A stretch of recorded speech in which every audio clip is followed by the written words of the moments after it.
Welcome everybody to Inside the Cardinal Playbook. Jill Kress leads off for us today. We'll talk a little women's basketball as the Cardinals struggle on the road against UMSL and then lose a heartbreaker against Maryville on Saturday.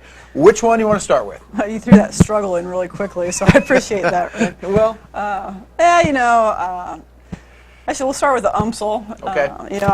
It was kind of the same thing where you stay with the team and then they start making a run and we don't fight back. And, kind of got on to them after the game on that one, and we changed some things up, just to change some things up. I think when you're on a skid, whether that's the thing that's causing problems isn't necessarily it. It's just to give a different look. And so, the UMSL game was disappointing, but again, they're a good team. And when you look at our skid that we're on, it's not that we're losing to poor teams. We've lost to one team that was below us, and that's probably the team that the loss was most disappointing for me.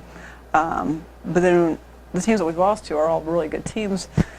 But in the past, we've always been able to upset some of those, and we just haven't been able to do that. And and again, to be close to all of them, and then from a coach's standpoint, feel like you don't fight has been disappointing. But yeah, with Maryville, I was, I hate losing, but, I thought there were a lot of bright spots. And that's kind of what I told the players. We lost in overtime, which was disappointing. And, but that was the first game that I felt like we fought the whole time. And we did some things well. And I told the team, this is the team I can coach, and we're going to be okay, and we're going to win. Right. And I really believe that. I think we'll get things turned around now if we have that same effort that we had. So that part, if you find a bright spot, I really think that's what we're going to build on, and with practice, and we go to Parkside and Lewis, we have the opportunity to go in there and play hard and hopefully come out with a win. Well, is struggling too strong of a word? I mean, I don't mean to insult you or anything, but is that too strong of a word? No, I think that fits it well. I was just laughing because your team is struggling. This is really fast. Like it was a bad thing to say, but it's a pretty obvious. I've never seen your team play like this, and neither have you. No, and it's I've actually been calling some of my coaching friends just to. My high school coach Shep has had a few calls, just because I know he's been through everything, and he's doing great right now with his high school team, and he was good for me to talk to and really encouraging. And plus, he coached here for a couple of years. He did, and just a great person, my mentor and good friend, and he's very honest with me on some things. So it was good. It was good for me to do that, and really, I'm excited about practice. And I'll be honest with you, I haven't been for a while because I couldn't get them to respond, and I think we have it. I think the players, again, hate to lose, and so they were disappointed, but I think they saw some light too after the Maryville game. Okay, well, let's talk about that, because you did really the only thing under your control to a certain extent is your lineup and the subs and that kind of thing, and what you're doing on the floor strategically. Right. What have you changed without giving away a lot? Actually, we changed our lineup, and Haley's been starting for us, and just an incredible athlete for us, great scorer. Defensively, and she knows it. Challenges her a little bit, so I went, with more of a defensive lineup. I kind of laughed. Haley played more, against Maryville than she has, and so. And did shot the ball pretty well. She did shoot the ball well, and so I think sometimes people get caught up in the starting thing when really it's more your time and when you're in. And she was in at the end of the game, and a great player, great person, handled it really well, and it just gave us a different look, And I think it could have been anybody. It just would have given us a different look, and we went that way. We also press all the time, and we'll still do that. We ended up pressing quite a bit against Maryville. We just kind of changed it around as far as when and how, and I think that worked well for us too. We maybe didn't create as many turnovers or have as many steals, but I think we caused them problems, and so that was good. I just thought the energy level as a whole was better, and will we stay the same? No.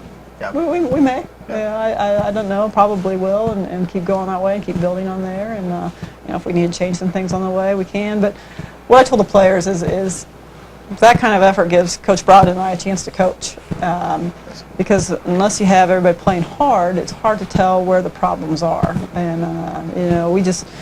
we lost some people defensively towards the end of the game, Maryville, and didn't guard some of the kids we were supposed to. But those are all correctable. once you have the effort going, that's something we've always had. Right.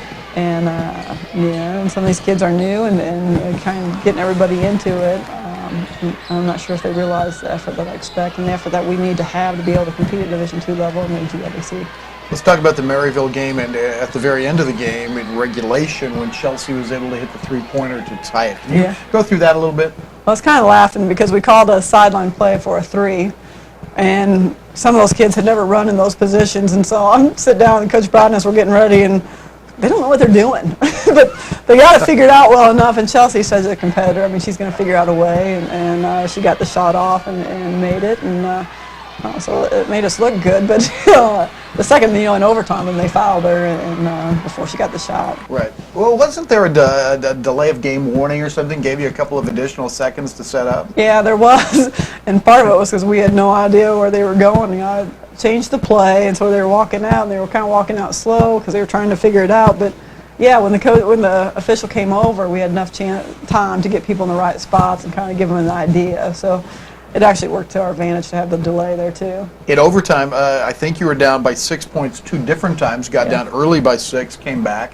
and then got down by 6 again, and only ended up losing by 2. So again, a lot of fight there in that overtime. Yeah, and actually, I thought Haley did a great job. Took the ball to the hole, got fouled. You missed the layup part, made two big free throws for us, and that was the nice part. When you look back at, again, our skid, our struggle time, it's been where we've gotten down and we haven't had the fight to come back. And I saw that, and so it was good to see. And we had Maddie Nelson foul out, we had Jess Wheeler foul out, and still we were able to go in that overtime and compete and do well towards the end of the game. So a lot to build on, a lot to be excited about for me. And they're going to talk to the kids about that. But I really think looking ahead, we could finish up strong and get ourselves in a spot in playoffs to do something.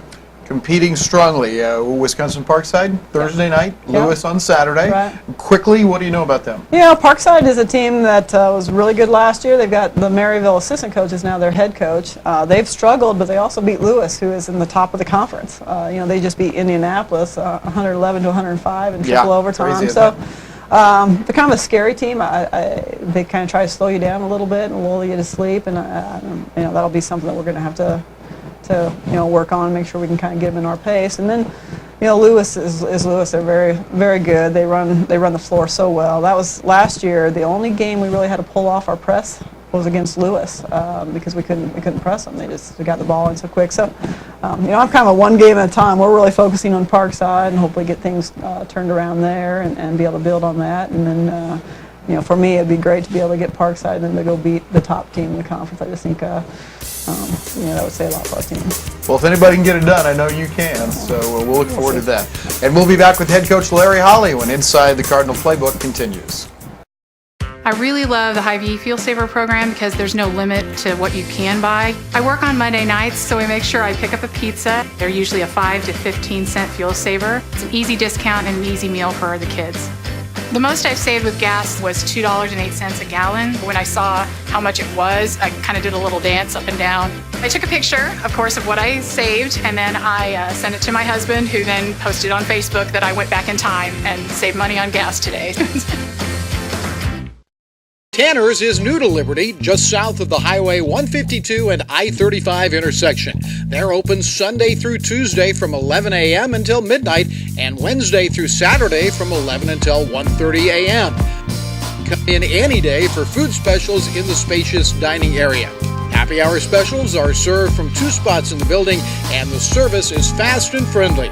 Tanner's of Liberty, just south of the Highway 152 and I-35 intersection. We return to Inside the Cardinal Playbook with men's basketball coach Larry Holly, and the Cardinals split on the road this weekend. An exciting win at Maryville, a frustrating loss at Umsel, in my mind at least. What are your feelings after the weekend? Probably fortunate to get out of there with a split. Certainly had a chance for a sweep, and that would have been very sweet indeed.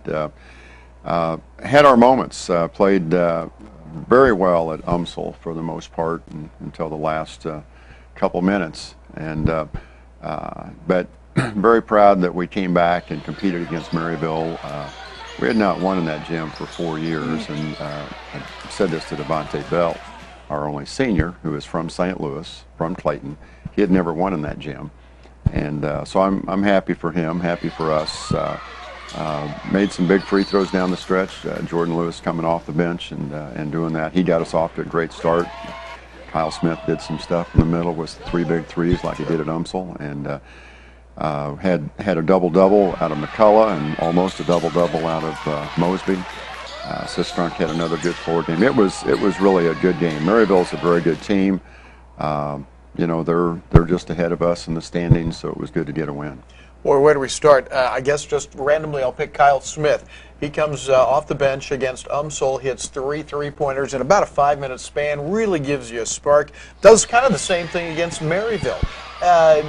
Is he that kind of a streak shooter, the freshman? Well, he's a good shooter, and if he's on, you don't really care about the distance because his range is unlimited. As long as he's getting his feet set, he has very quick release. But you know, he's on everybody's scouting report. UMSL happened to go to a zone, and that's when he got loose in the second half down there. They jumped into a zone, and we found him, and boom, boom, boom, all of a sudden, you know, 9 straight from him.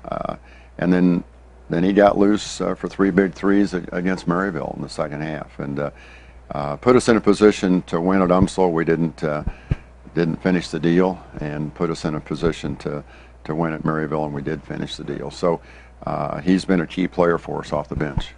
At UMSL, the lead was, I believe, 11 with 7 minutes or so to go. Weren't able to hold that, and I guess you can point to the free throws, although it's never any one thing, but 7 missed free throws in that final few minutes. Well, that was a struggle. Dwight got fouled, missed 2 free throws. Mosby got fouled, missed 2 free throws. Bell gets fouled on a 3, misses 3 free throws. And you know, we had a 7-point lead at that time, and the blame is not on Devontae because Devontae played well, but it just became a negative momentum. You know, you step up there and you're wanting to knock down free throws, and it didn't happen. And give UMSL credit, they came down. You know, we're up 7, missed the 3 free throws. They come down, hit a 3. We come back, miss a floater in the lane. Dwight does. They come down, hit another 3. Now it's a 1-point game. I call time. We run a play, get a good shot for Smith. He misses one. Right. They go down and score, and all of a sudden they've got a lead. They had an 11-0 run, I believe. Right. They were up 60. We were up 62-55, and all of a sudden it's 66-62. We score, foul. They make free throws. Game over. On the other side of the coin, against Maryville, we made free throws down the stretch. Jordan Lewis came off the bench. We did kind of an offense-defense type thing, and they fouled him twice. He stepped up, hit 4 in a row. Crucial free throws because you know that's a tough place to play. You know, Maryville's won a lot of games there, and as I said, that's the first time we've won there in 4 or 5 years. We played them before we were in the GLDC down there, a different coach, but you know they're a good team. They have seniors on that team that provide great leadership, and they're good players. So. I thought Cyril Ballon did a great job on Tony. You know, it was a true team effort. We just went with an 8-man rotation. You know, we've been going 10 most of the time, but we just went with 8. And Chris Morrison came off the bench, did a nice job defensively for us. Kyle gave us a lift offensively. Cyril gave us a lift defensively. So it was a good team effort. And as I said, I would have loved to sweep because we were in a position certainly to win at UMSL, but to come back under the circumstances, the disappointment of Thursday night at UMSL and win at Maryville, I think speaks to the character of this group. Let me ask you this: in working with players after a game in which you miss some free throws, what do you say to them? What do you do in practice the next day, if anything? Well, I tell them I fired the free throw coach. Okay, who is? Me. Okay. And we kind of pass that baton around a little bit because well, you keep getting fired. We keep, you know, I keep firing different people at different times, but you know, free throws are such a confidence thing. It really is, and it's not necessarily a 50-50 proposition, but you're going to hit or miss, and certainly you want guys that will step up there and make free throws, and Dwight's been up and down with free throws. Mosby had really gotten his free throw stroke straightened out, was shooting well, and then he steps up and misses 2. Bell's a good free throw shooter. and he steps up and misses 3, and it just kind of snowballed on us. But no, it's a confidence thing. It's let them know, hey, if it comes up again, I want you there. I've had best free throw shooter on the team step up in a crucial situation to win or lose a game and miss the free throw, and we lose. But that's still the person I'd want up there. Yeah. You know, it's just a matter of stepping up there, getting it done. It's a pressure cooker. You know, all eyes are on you. It's a crucial situation, and you want people with confidence. And as a coach, it's important that you show that confidence in those players. Back out on the road this weekend quickly, Lewis and Parkside this weekend, starting with Parkside on Thursday night. Just what do you know about them at this point? Parkside's in first place in the East. Enough said. That's the side that has Bellarmine and Southern Indiana and Indianapolis and Lewis. You know, there were 5 teams in the top 25 in the nation last week, and Bellarmine was number 26. And Bellarmine had been, undefeated, number 2 in the nation all year, and then they lose 4 out of 5, all on that side. That's a tough division. We played up there last year and won at Lewis, lost at Parkside. Parkside will present a problem because of their 6'10" center. I mean, he posed a problem for us last year. They're well coached. They lost their first conference game of the year at Indianapolis on Saturday. So I think they're like 10-1, in league play. So we'll have our hands full there. Lewis, well coached. They have, I think, only 2 losses maybe in league play. It's a tough league, and we're going to need to bring our best, but I like the way we finished at Maryville, and so that should give us confidence going into this week. That is head coach Larry Holly inside the Cardinal Playbook. Coming up next, we talk spring sports, softball with Dustin Combs inside the Cardinal Playbook. Poor Boy Oil Company is and always has been locally owned and operated. We promise convenience and service with small town values. We want you to choose Poor Boy again and again, whether you're looking for a hot cup of coffee to help start your day, grabbing lunch at midday, picking up milk at the end of the day, or heading for a Cardinal game any day. We're here to help you get you on your way quickly. Most stores are open 24 hours, so we're here when you need us. Poor Boy Oil Company. Find us around the Northland, wherever the Cardinals fly. We're Shelter Insurance. We know you don't stay in business for more than 60 years unless you treat customers right. We think insurance is better when it relies as much on humanity as it does on technology. And we know what the weather is like in your area because we live in your area. Shelter Insurance. For your auto, home, and life. We're your shield. We're your shelter. Get the insurance coverage you need at the right price. Call Kimberly Sidden today.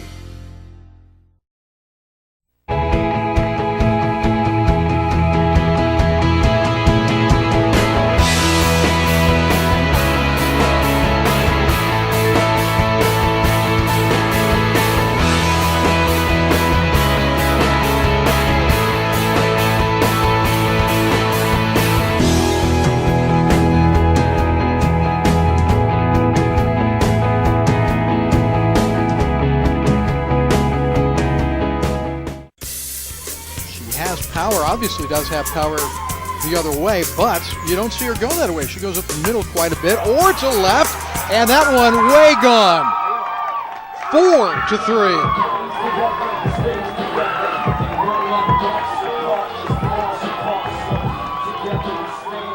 Back inside the Cardinal Playbook, we're with head softball coach Dustin Combs. Welcome, Coach. Thank you for having me, Rick. Hey, I think good news, at least as good as we can expect. Any news is good news maybe this time of the year, but pick number 2 in the Western Division in the GLVC behind the University of Missouri St. Louis. How you feel about that pick? Well, we certainly feel like we were showing some respect there. It's right where we finished last season. Our conference is so strong, though, and so it wouldn't have surprised me to be anywhere below 1, and certainly didn't expect for sure 2. All it does now is put a little more target on our back, and our girls realize that, I even showed them the example of every year that the preseason picks have come out, they didn't end that way. Yeah. So we realize that it's just the start of what people think, and certainly everything's got to play out. Preseason is preseason is kind of, I think, what everybody says. Yeah. What about UMSL, though? What makes them I guess, the clear-cut choice? Well, they do a lot of things really well, and starting with pitching. Hannah Perryman returns after a freshman season in which she led the Division II in a lot of categories, and she's tough competitor. They didn't lose a lot. They've got everybody coming back for the most part, and they're just really well coached, and they don't beat themselves. So really no surprise to me that they were picked one on our side, and no surprise that they were considered number one overall. Yeah. Indy also powerful. They were number one for a good part of the year last year. And what do they return? Well, it's, I think, a lot like UMSL, where they do a lot of things really well and very well coached.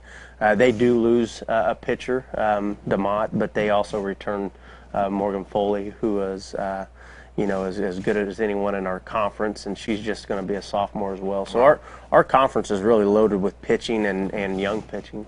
Let's just kind of quickly review last year. You guys get to the tournament, the GLVC tournament, but you lost your center fielder right before the tournament. Then there were a couple of injuries during the tournament. Yeah. Still, you're in there competing, and with a little bit of luck, might have gotten that NCAA berth. Sure. One thing that we have really got our girls to believe in, and they can see it, but they've got to buy in, and that is we've got depth, and we can compete at every position too deep, some positions deeper than that.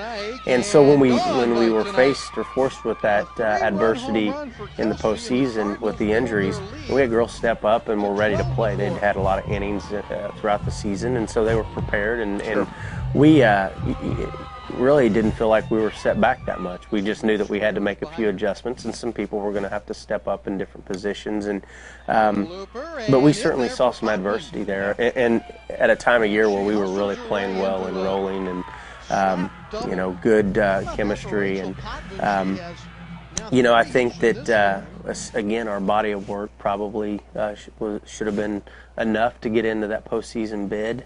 This year, our non-conference schedule, I feel, is even stronger, and so now we've put ourselves in a position that we've got to play every day still, but we feel like now our non-conference schedule is either going to help or hurt us getting in, and that is help us if we can win those games, and but very challenging in games that we're going to have to play every inning. I want to talk about your schedule in a moment, but talk a little bit, if you would, about those top returners.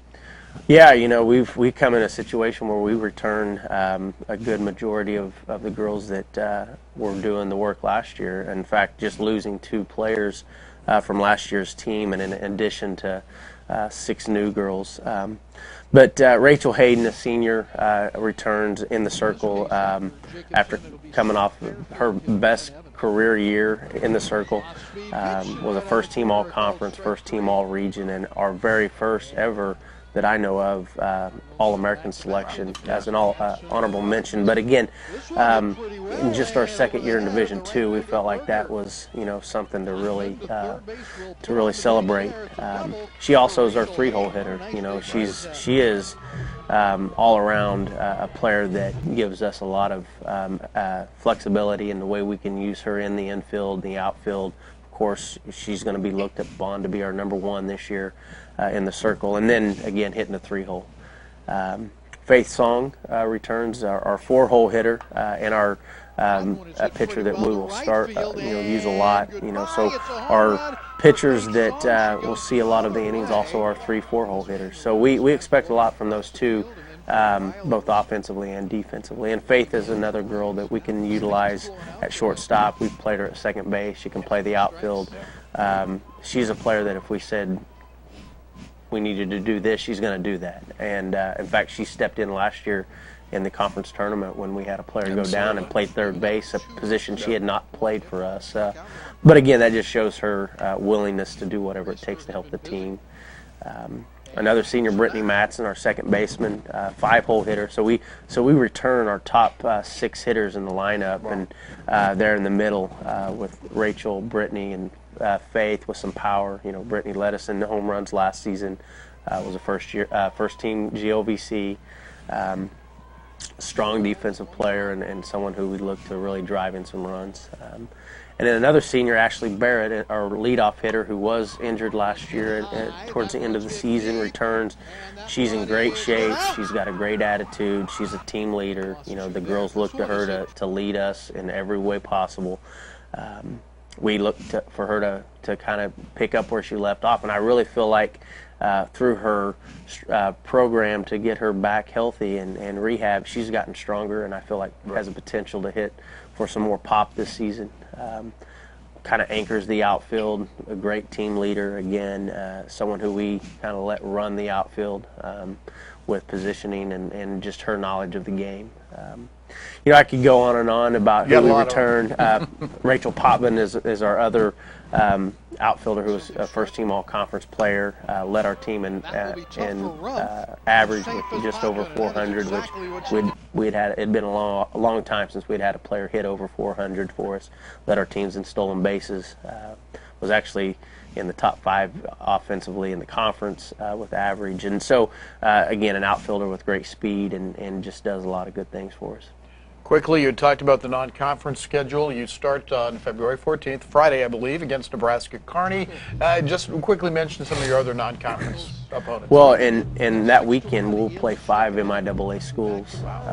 And so, again, that's a strength of schedule there that we feel like you know, we don't pick our opponents when we go play in a classic like this one, but the teams that we try to go and get an opportunity to play, and Bentonville tournament is one of those places. You know you're going to get a quality game.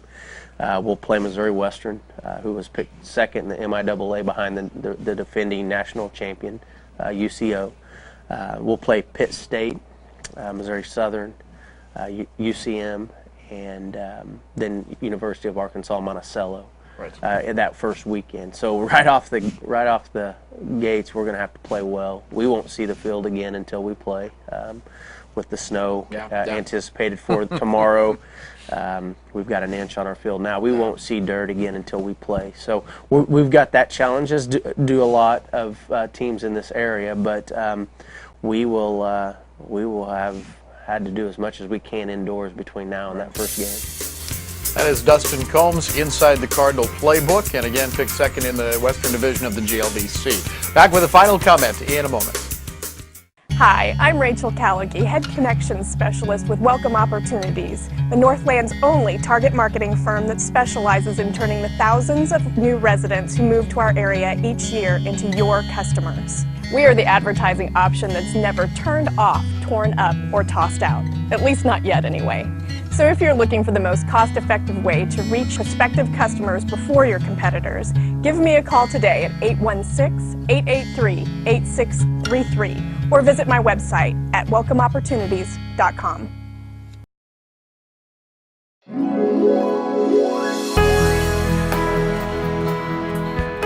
The best day of your life will go by in a blur. We created Storybook Wedding KC to capture every memory for you in a beautiful video.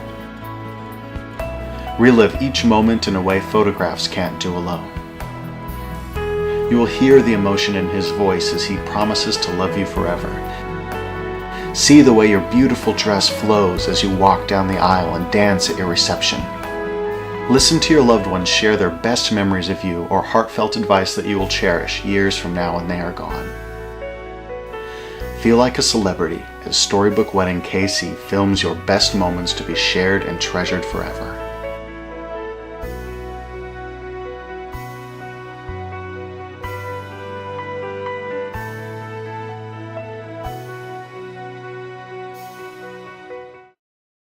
My name is Jesse Limeculer, CEO of Belvoir Winery. The goal of the winery is to serve Liberty as best we can to make it a destination for people that come to Liberty. There's a lot to see as far as the history goes, from the Odd Fellows to the other buildings that are available on the property. And then also it's a business in the sense we do a lot of events, baby showers, wedding showers, anniversaries, birthdays, and weddings. We're open 7 days a week, 11 to 4 Monday through Wednesday, 11 to 8 Thursday through Saturday, and 12 to 6 on Sunday. Belvoir Winery, 110 years in the making.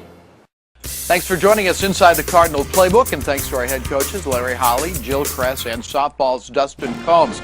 Cardinal basketball on the road this weekend. Follow us Thursday night and Saturday afternoon at Wisconsin Parkside and at Lewis University. We'll see you next week inside the Cardinal Playbook.